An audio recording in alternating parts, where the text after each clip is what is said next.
Nous avons beaucoup parlé de l'identité en Christ. Mais là, nous n'allons pas parler seulement de l'identité en Christ, mais aussi du positionnement en Christ. Amen. Amen. Quand on parle du positionnement, il y a aussi la position. Quand on parle du positionnement, c'est notre position en Christ. L'identité en Christ, c'est bien de connaître notre identité en Christ. Mais de connaître aussi notre position. Adam, Dieu lui a révélé son identité.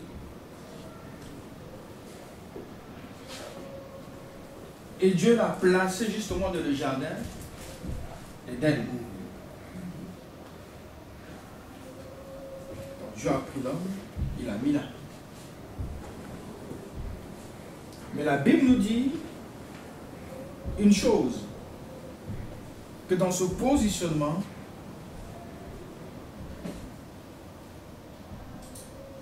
Adam a rétrogradé. Amen. Il a rétrogradé. Dans son identité, Adam a découvert qu'il était comme Dieu. Il était créé à l'image de Dieu, n'est-ce pas? Et Dieu l'a positionné là. Mais le diable est venu pour le faire tomber. Amen. L'ennemi est venu, il lui a tenté et il a dit, il a tenté Ève, mais lui aussi il est tombé. Parce que tout simplement, c'était son positionnement qui était combattu. La place qu'il avait, c'est cette place qui était combattue. Amen. C'est très prophétique ce que je dis. Ça veut dire quoi? Et les places que nous occupons dans la vie, c'est ça aussi que le diable attaque.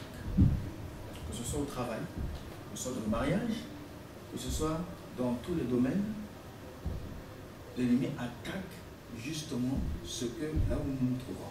Amen. Parce que l'ennemi ne veut pas que tu sois là. Et ce positionnement, Adam, on parle, ce couple avait été positionné là. Et l'ennemi a tout fait pour qu'il soit quoi? Chassé. Amen. Donc, la rétrogradation. Donc, et c'est cette rétrogradation justement, quand nous regardons dans la parole de Dieu, l'ennemi va dire que si tu manges ce fruit, tu seras comme qui? Comme Dieu. Donc, qu'est-ce qu'il voulait faire? D'abord, détruire son identité pour qu'il perde son positionnement.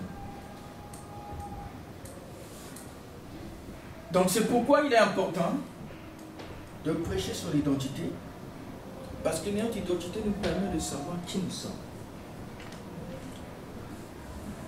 Et aussi, dans cette identité, de connaître non seulement qui nous sommes, et ce que Dieu a prévu pour nous.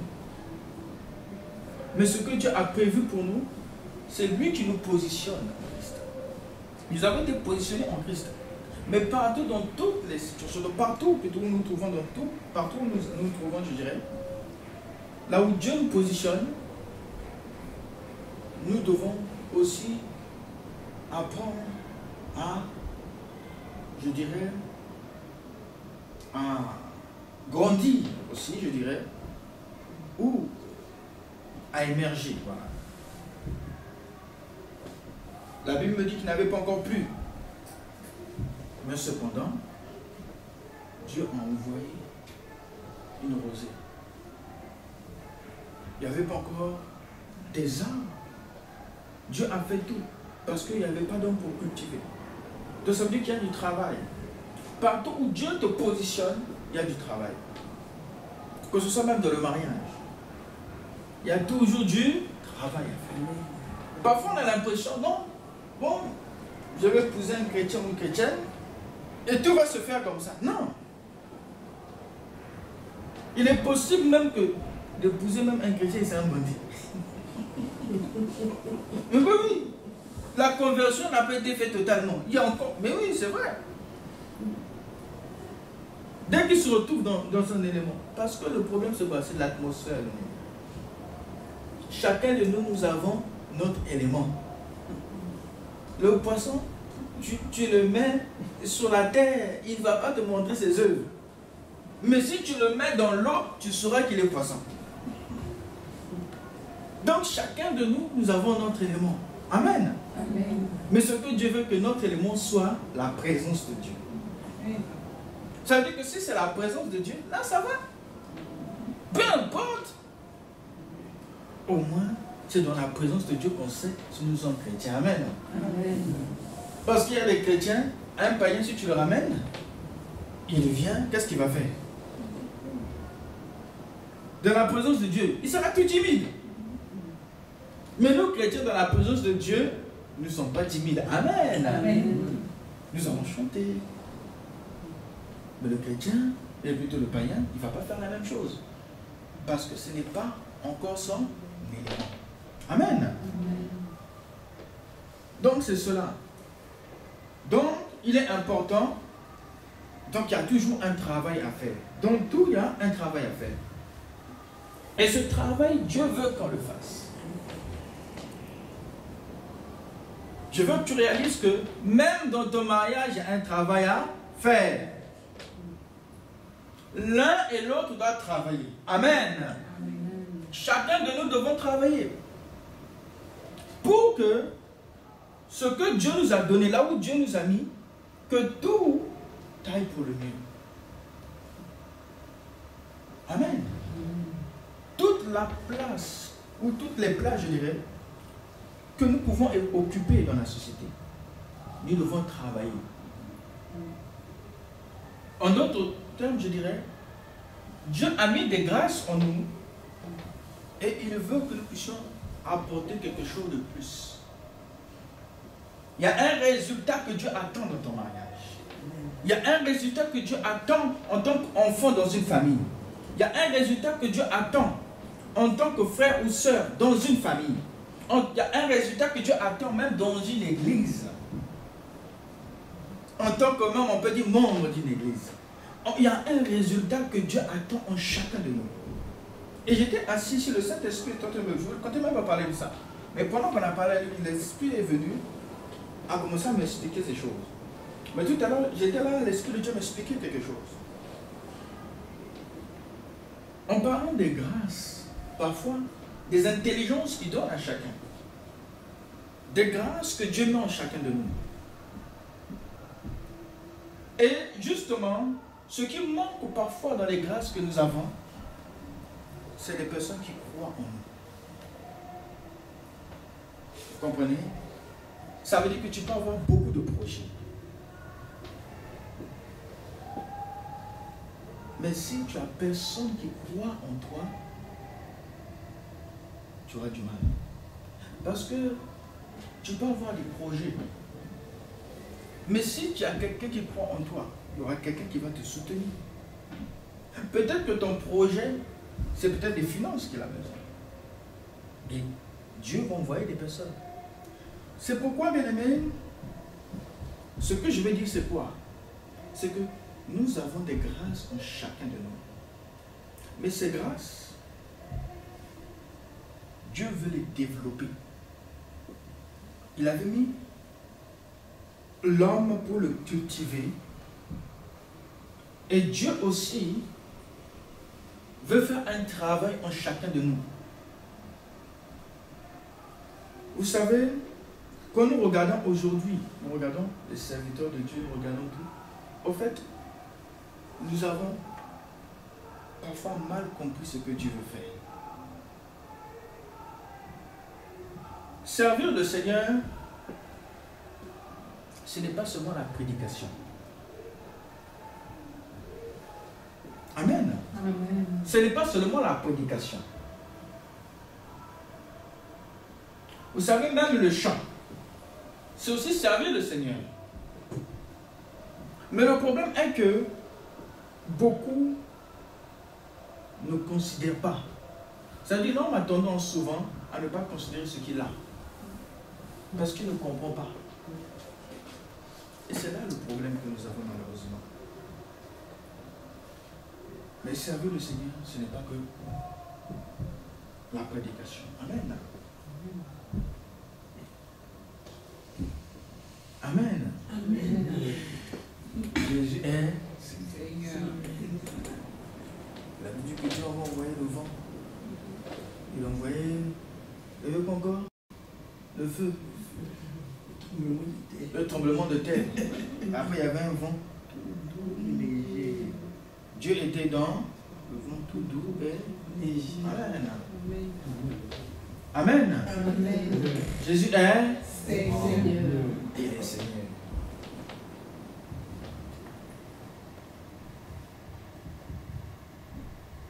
En fait, Dieu, je ne sais pas comment expliquer ça si je chante de. Je montre les mots. Le Seigneur me montrait comment les capacités. Au fait, prenons un homme comme Paul. Un homme qui était très intelligent. Et Dieu a utilisé son intelligence. Ce que j'aimerais dire, c'est que Dieu a besoin de notre intelligence. Parfois, nous croyons que nous venons à Christ, nous venons bêtes. Non. Dieu a besoin de ton intelligence, mais une intelligence renouvelée. Dieu a besoin de notre intelligence. Servir Dieu, on peut le servir aussi avec notre intelligence. Amen. Amen. Donc, Dieu veut qu'on le serve aussi avec notre intelligence. Et le Seigneur me parlait comme Paul. Ce que Dieu a fait avec cet homme. Vous savez que normalement nous sommes censés être des génies. Amen. Amen. Amen. Mais je vous dis la vérité. Le Saint-Esprit est l'esprit de sagesse. L'esprit d'intelligence. Il a donné une capacité à Salomon. Salomon n'avait pas cette capacité avant. Aujourd'hui, nous limitons les dons spirituels seulement à faire tomber les gens. Ce n'est pas ça, bien-aimé. Vous savez pourquoi on veut faire tomber les gens? Pourquoi?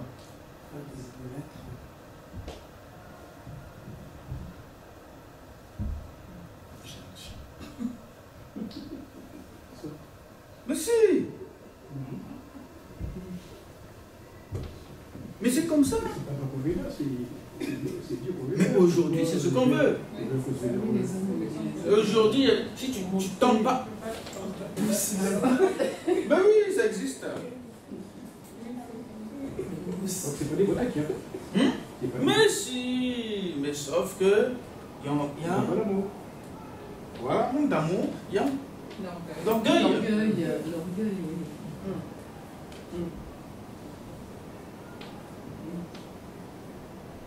Christ a reçu l'esprit avec quoi? Sans mesure. Mais chacun de nous avons reçu l'esprit avec quoi? Avec mesure. Donc, je n'ai pas un Saint-Esprit plus que toi. C'est juste mon intimité qui va faire en sorte que je vais développer et l'Esprit de Dieu va œuvrer. Donc, personne n'a un Saint-Esprit plus que l'autre. Amen. Mais c'est pourquoi justement on parle, beaucoup veulent faire des idolâtres. On a tous le même esprit. Le même Saint-Esprit, c'est le même. qui me permet de prêcher. Amen. Il n'y en a pas un deuxième. C'est le même. Mais il faut savoir comment il fonctionne et tout cela. Mais chacun de nous, quand nous connaissons notre identité, justement, nous cherchons à connaître qui nous sommes, ce que Dieu veut pour nous. C'est là où Dieu commence à travailler avec nous. Alléluia. Amen. C'est pourquoi je dis que quand on parle justement, je parlais d'intelligence. Parce qu'il y a des choses que Dieu veut faire, des choses extraordinaires. Dieu peut prendre un homme comme ça, il le façonne. Il le façonne. Ce qui va travailler d'abord, c'est l'intimité. Et puis, boum. Amen. C'est chaud, hein? Amen. Amen. Donc nous avons besoin de cela. Il y a des personnes qui disent, mais le plus important, ce n'est pas tomber qui change ta vie. Ce qui change ta vie, c'est le cœur. C'est la parole de Dieu. Quelqu'un peut guérir et après aller en enfer. Je vous dis la vérité. Oui, c'est une vérité. On peut délivrer quelqu'un, après la personne quand même va en enfer. Et continue à vivre pour dans le péché. Si le cœur n'est pas touché. Mais si tu es guéri et en même temps aussi tu prends la bonne décision, tu vas au ciel. Amen. Amen. Quelqu'un peut ne pas aussi guérir aller au ciel. Amen. C'est une vérité. Au ciel, là. Un jour, j'ai écouté une prédication, c'est peut-être que je disais. Un petit enfant était mourant. Il a voulu prier pour ce petit enfant. Le petit enfant a dit non. Le Seigneur d'abord lui a dit non, ne pas prier pour le petit enfant. Et il prie. Il demande. Le petit enfant dit non. Moi, je veux rencontrer le Seigneur.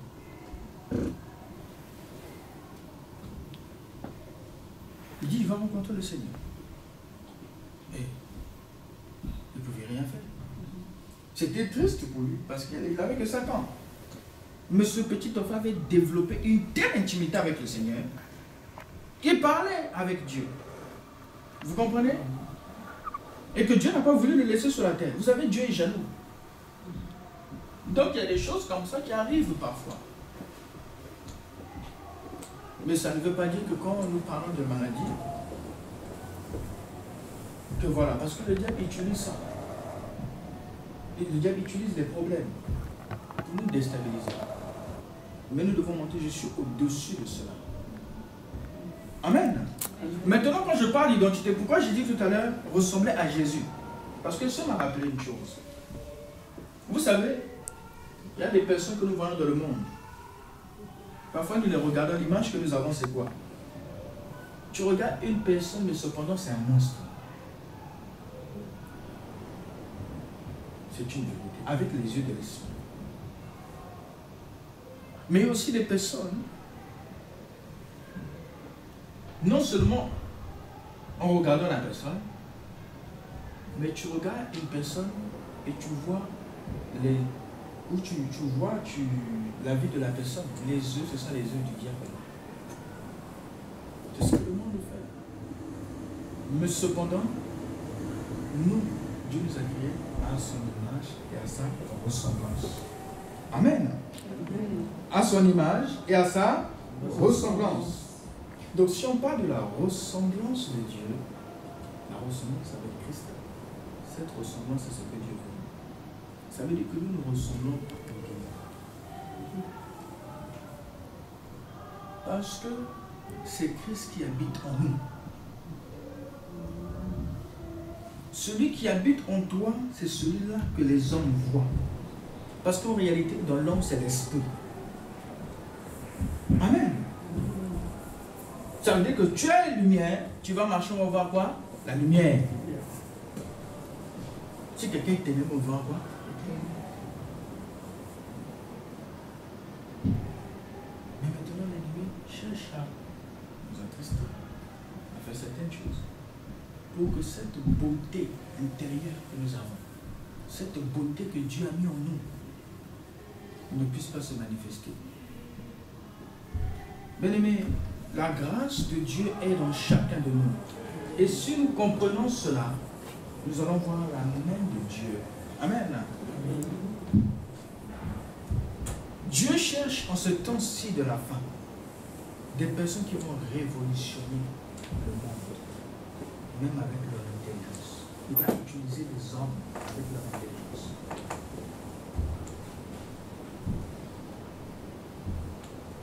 Il y a des personnes que Dieu veut utiliser avec leur intelligence. C'est-à-dire qu'il y a des grâces, des choses, des dons, des dons qui sont dans la vie de chacun de nous. Ça veut dire que tu rencontres, c'est-à-dire à chaque fois on va rencontrer d'autres chrétiens par exemple, il y a des choses à prendre, il y a des choses qu'on se transmet. Vous comprenez? Il y a des grâces. C'est comme ça que le Saint-Esprit me faisait comprendre. Amen. Amen. Donc le Seigneur est bon. Maintenant, j'aimerais qu'on prenne la parole de Dieu.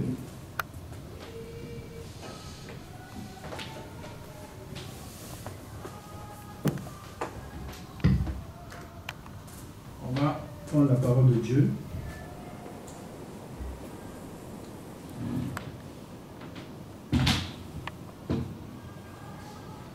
Nous sommes dans Jean 13. Jean 13.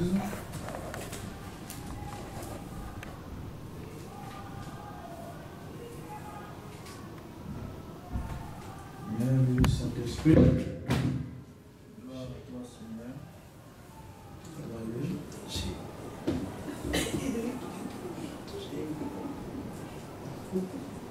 Jean 13, nous allons le lire.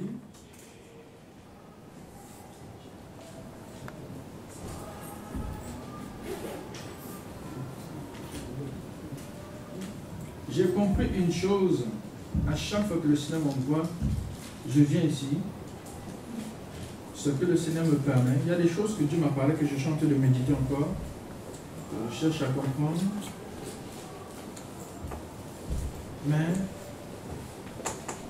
je viens ici comme un prophète.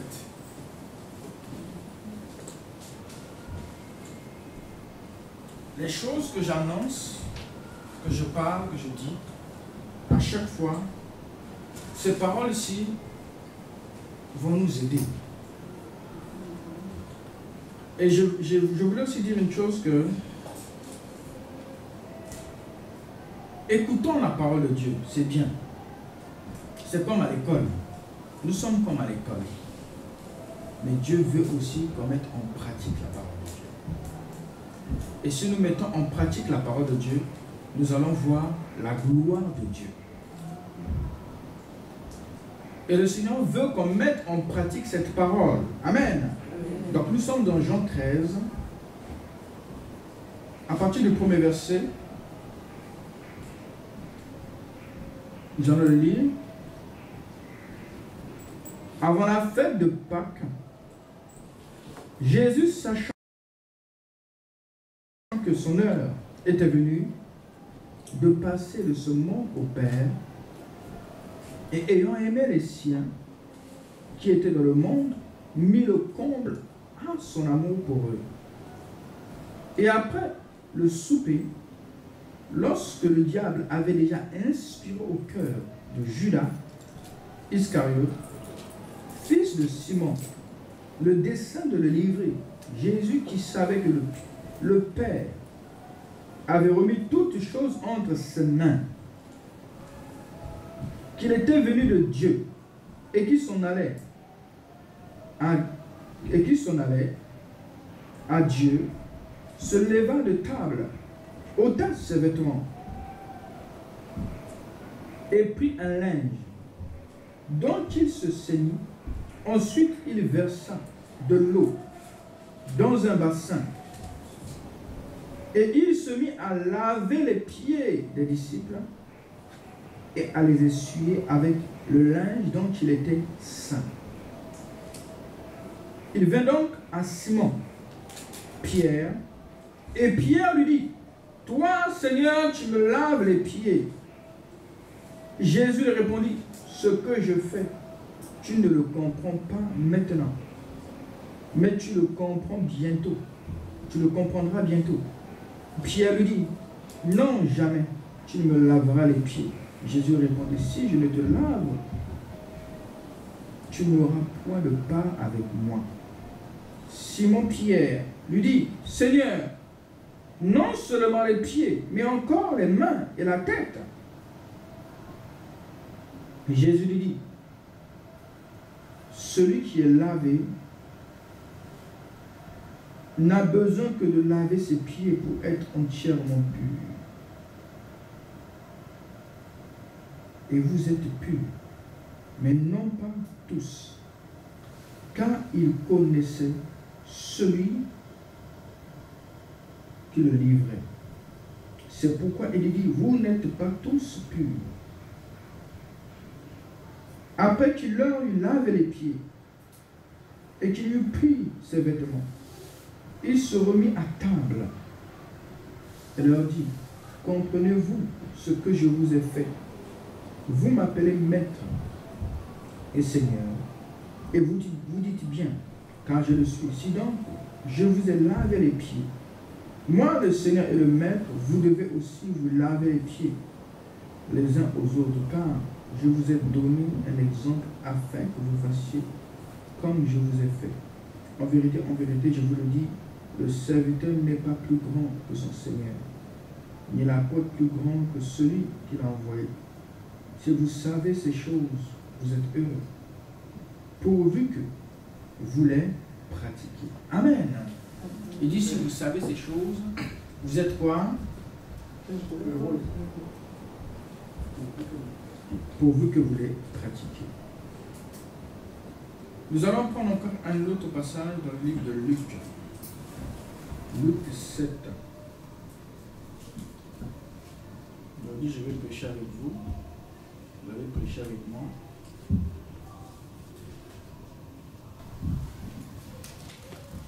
Verset 44.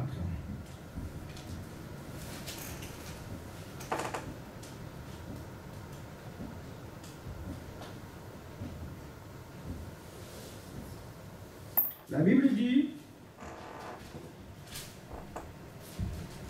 puis se tournant vers la femme, il dit à Simon, vois-tu cette femme? Je suis entré dans ta maison et tu ne m'as point donné d'eau pour laver mes pieds. Mais elle les a mouillés de ses larmes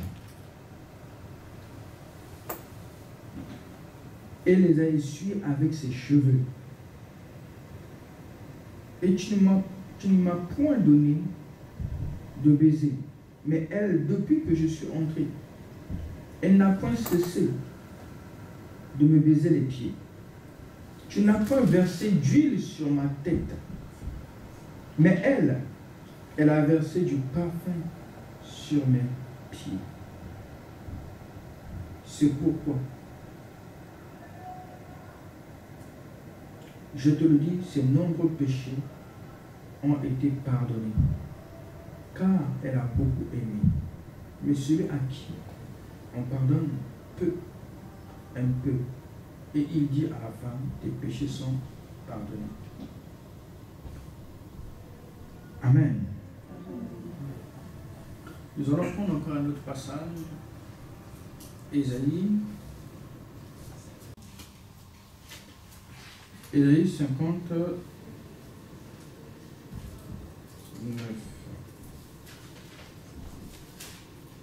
Seigneur, ta grâce au milieu de nous.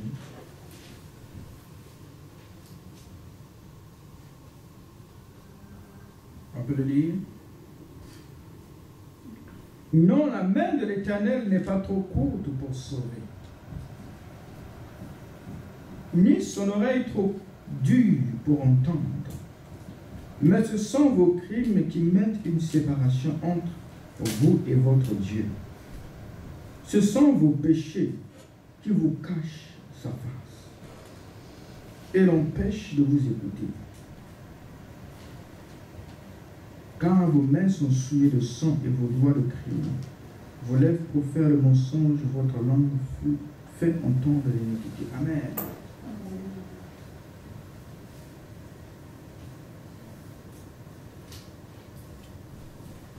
Nous allons prendre encore Jérémie 5.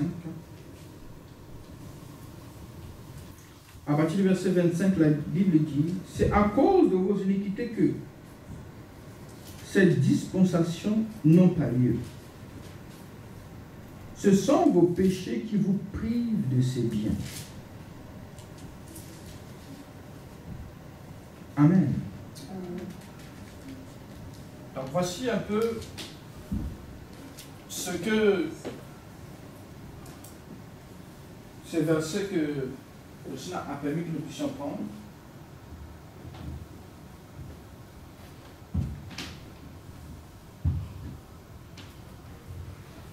Mais en parlant de cela, excusez-moi.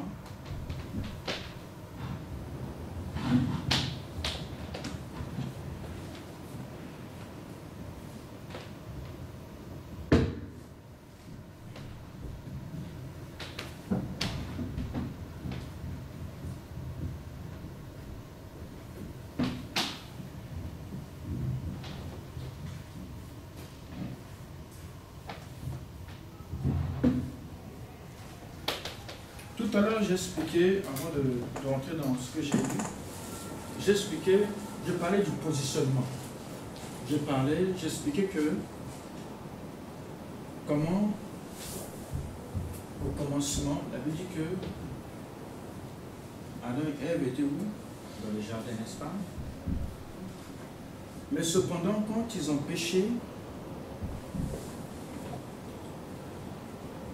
ils ont fui. Ils n'étaient plus à l'endroit où Dieu avait rendez-vous avec eux. Et quand le Seigneur est venu, il a dit, où es-tu?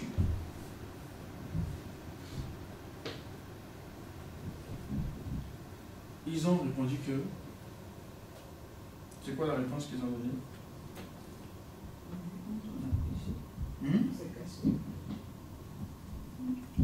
Il dit, on a entendu ta voix.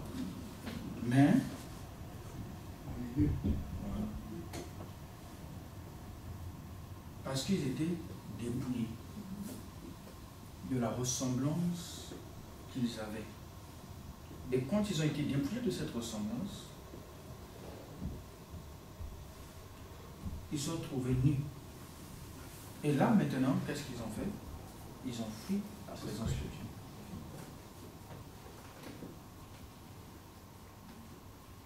Considérons maintenant que ce jardin d'Éden, c'est le royaume des cieux. Comprenez? La Bible dit que Dieu nous a transportés dans ce royaume de lumière. Il nous a pris les ténèbres, il nous a transportés dans ce royaume. Et c'est ce qui se passe souvent quand nous péchons. Ça veut dire que la Bible dit que celui qui se fait baptiser, qui accepte Jésus-Christ, qui se fait baptiser,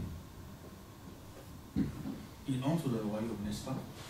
Et le fait d'entrer dans le royaume de Dieu, nous sommes entrés dans le royaume du Seigneur. Mais cependant, il y a quelque chose qui se passe aussi pour nous.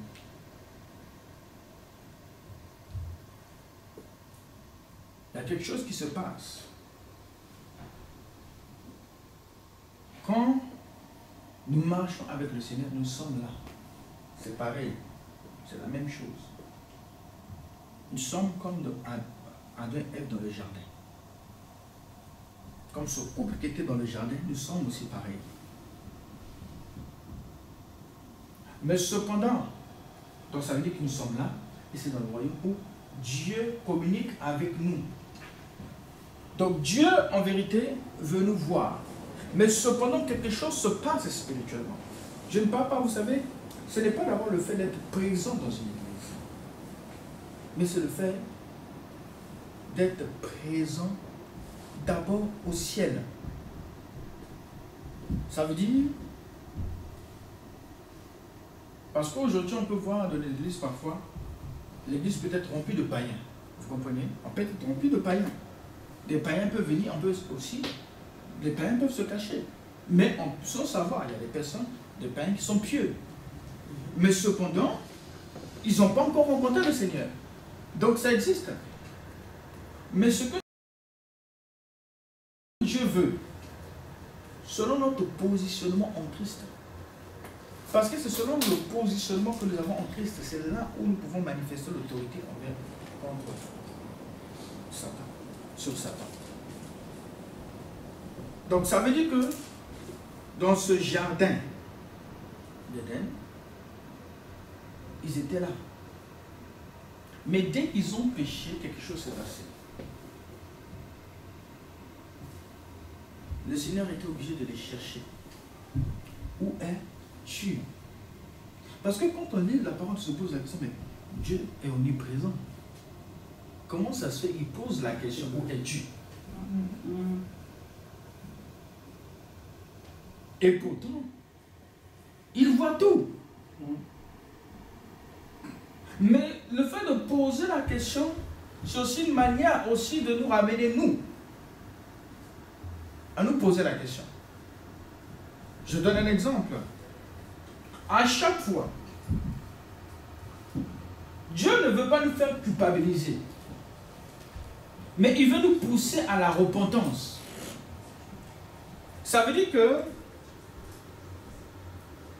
quelqu'un qui est dans le royaume des cieux, qui est dans le royaume, la Bible dit que le Seigneur a dit dans Jean 10, il dit le bon berger, n'est-ce pas? Et à un moment donné, il dit que celui, c'est brebis. Il dit dans son royaume, nous pouvons entrer, il est la porte, n'est-ce pas? Par laquelle nous pouvons entrer et sortir. En d'autres termes, nous avons la liberté. Mais cependant, en Christ, mais cependant, quand nous sommes dans la présence de Dieu, donc nous sommes justement, et nous sommes nés de nouveau, nous sommes dans sa présence, dans son royaume, le péché, donc l'ennemi, le but de l'ennemi, c'est de nous faire sortir. Nous pouvons, par désobéissance ou autre, sortir par des décisions ou autres, par manque justement de, je dirais, de compréhension de notre identité. Parce que c'est sur l'identité que l'ennemi, vous savez, l'ennemi n'a pas changé de méthode, c'est la même méthode jusqu'aujourd'hui. Ça veut dire qu'il vient toujours nous faire comprendre autre chose. Sur aujourd'hui, on voit par exemple ce qu'on appelle le New Age autre, où ils se disent qu'ils sont des dieux autres. Mais ils ont pris ça où? C'est justement la même théorie. Donc on voit que des hommes qui étaient là, ou des hommes qui sont dans le royaume des cieux, des chrétiens qui sont nés de nouveau, peuvent aussi à un moment donné se retrouver à côté, à cause du péché. Et quand nous péchons, c'est la même chose qui se passe. Ça veut dire que Dieu aussi vient chercher dans le royaume. Et il voit que nous ne sommes pas libres. Ça veut dire que notre bénédiction, la Bible dit que Dieu nous a bénis de toutes les bénédictions spirituelles dans le lieu céleste. Nos bénédictions sont en Christ, dans les lieux célestes. Ça veut dire que, en tant que chrétien, tu dois demeurer dans le royaume. Si tu veux voir les bénédictions de Dieu, tu dois demeurer dans le royaume. Dans le royaume, il y a un travail à faire aussi. Nous parlons que faisons l'œuvre de Dieu pour que le royaume de Dieu fasse quoi? Avance. Donc il y a un travail à faire aussi dans le royaume de Dieu. Mais cependant, il y a aussi une chose que nous devons savoir. Ça veut dire que si nous ne sommes pas là où il faut, Dieu ne nous voit pas. Et c'est pourquoi j'aime le prophétique. La Bible nous dit par exemple, Jacob, alors qu'il fouillait son frère, il va se mettre à un endroit, il va poser une pierre, il va dormir. Mais il ne savait pas que c'est là où Dieu allait lui parler. Vous comprenez? Il y a des endroits où Dieu va te parler. Dans la vie, c'est comme ça. Même chez moi, parfois, je fais la même chose. Il y a des endroits où je peux être là, Dieu ne me dit rien. Mais quand je veux me déplacer, c'est là où je vois que Dieu me parle. C'est comme si je cherchais le réseau. Vous comprenez? Donc, il y a des endroits comme ça. Tout à l'heure, par exemple, Dieu m'a parlé là. Quand je suis venu, je me suis mis à chanter. Dieu m'a parlé encore. Donc, il y a des choses, parfois, nous pouvons savoir tout ça. Mais quand je chante de parler de ça, pourquoi? Et en fonction de ce que Dieu veut dire, quand tu es disposé. Donc, tous ces endroits-là que je chante de parler, justement, sont très importants. C'est important pour nous. Ça veut dire que quand tu demeures là où Dieu veut que tu demeures, tu vas voir la bénédiction de Dieu. Parce que Dieu, quand il regardait, il les voyait où? Dans Éden. Il les voyait là où il y avait l'arbre de la connaissance, du bien et du mal. Non. Il les voyait là où il y avait l'arbre de vie. Mais quand tu viens, Dieu ne veut pas jouer à cache-cache avec nous. Mais le problème, c'est que quand il est venu, il voyait l'homme jouer à cache-cache. L'homme maintenant se cachait parce qu'il avait perdu l'identité. Et la Bible dit, dehors, seront pas les fils du royaume seront jetés dehors. Là où il y aura quoi? Les grincements de dents. On parle des Juifs. C'est eux à qui l'évangile avait destiné. À nous aussi. Mais je dis qu'ils avaient vu d'abord. C'était eux. Le Seigneur a présenté d'abord l'évangile. Mais cela aussi s'adresse aussi à nous.